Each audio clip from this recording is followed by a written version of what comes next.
this is Jennifer Herndon. Welcome back to my video channel. Today we are going to talk about Pinterest, and I'm going to give you 3 quick ways that you can make sure that your SEO value on Pinterest is high. For those of you who are brand new, I'll tell you that SEO stands for Search Engine Optimization, and this is basically how people find you on Google. All you really need to know is that obviously, even if you have really good content, you have really good things on Pinterest, and anywhere else, if nobody knows you're there, then they're not going to get to your really good stuff that you have. So I'm going to tell you 3 ways just to make it easier to make sure that when somebody does a Google search under one of your topics, that you are found by that person in the search engine results. The first thing I want to tell you about is naming your boards. The name of your board is actually used as an H3 tag. Doesn't really matter what that means. All that matters is for you to know that H3 tags are valued by the search engines, that the search engine is going to see that when someone searches for the term. So when you add a new board to your Pinterest account, you don't want to name that board something random.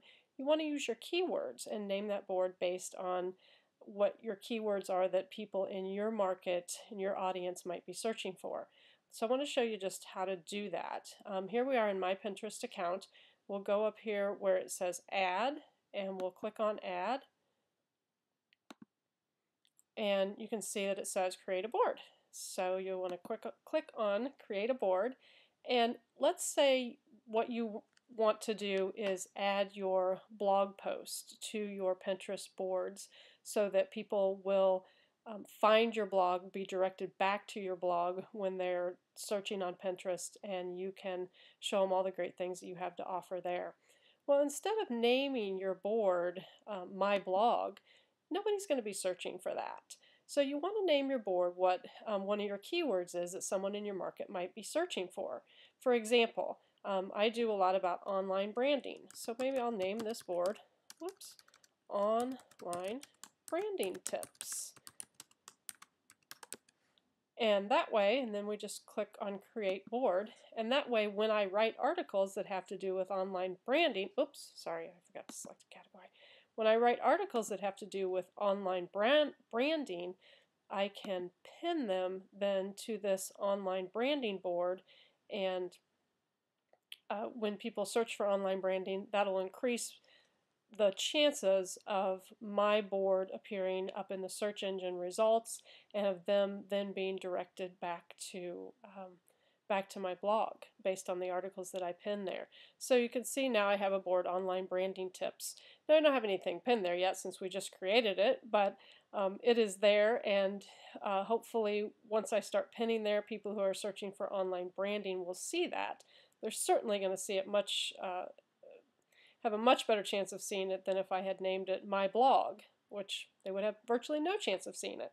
So that's the first thing I want you to do, is make sure that you're thinking keywords when you are naming boards that you want to pin things to that relate to your business. Now the second tip I want to give you is even easier than that, and it's going to require us to go over into our settings. So if you click on your name and come down to settings, we're going to look and make sure that you've got your website and your Facebook and your Twitter account connected to Pinterest.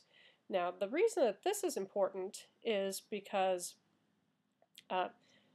Pinterest actually gives you a do follow link back to each of these URLs that you put in. It gives you a backlink back to your account, which is a good thing. And Pinterest, as we see today, has an Alexa ranking of 66, which means it's the 66th most popular site on the web. So a backlink from a website with that kind of Alexa ranking is going to be especially good. So make sure you have in here where it says website. Make sure you've got your website URL filled out, the complete URL with the HTTP, so it'll link back. And then make sure you also have these buttons turned to on. You can turn them to turn them to off, or you can turn them to on. And you want to make sure that the Facebook button and the I'm sorry, now it's going to ask me to connect again. I shouldn't have done that. You want to make sure that the Facebook button and the Twitter button are both turned on, and you'll go through this process if you don't have them turned on when it's asking you to let Pinterest access your information. And we're going to go through the same thing with Twitter, where it's going to verify that I want to let Pinterest add my information, access my information on Twitter. So once it's done those things,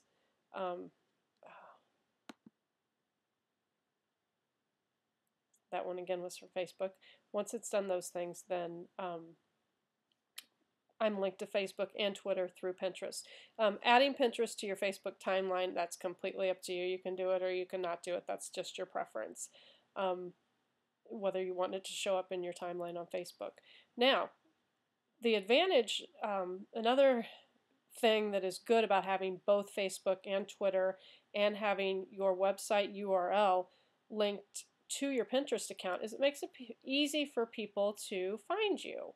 Let's go back and look at my boards, and this is what people will see when they look at your Pinterest account. They see, your name. They don't see it at profile, but they see your name and all your boards.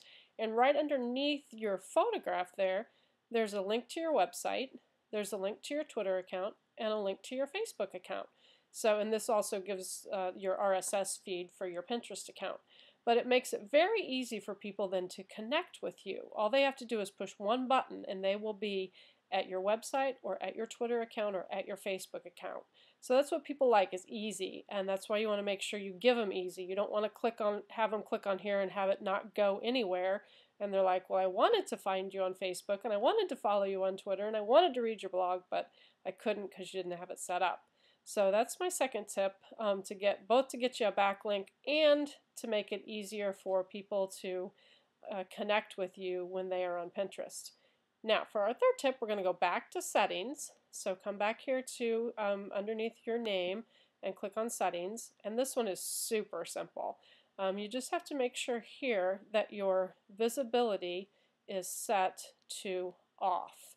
Now, this is a little counterintuitive. Obviously, Pinterest was not set up for online marketers, because when you think visibility, you think on. I want to be visible. But if you read what it says, hide your Pinterest profile from search engines.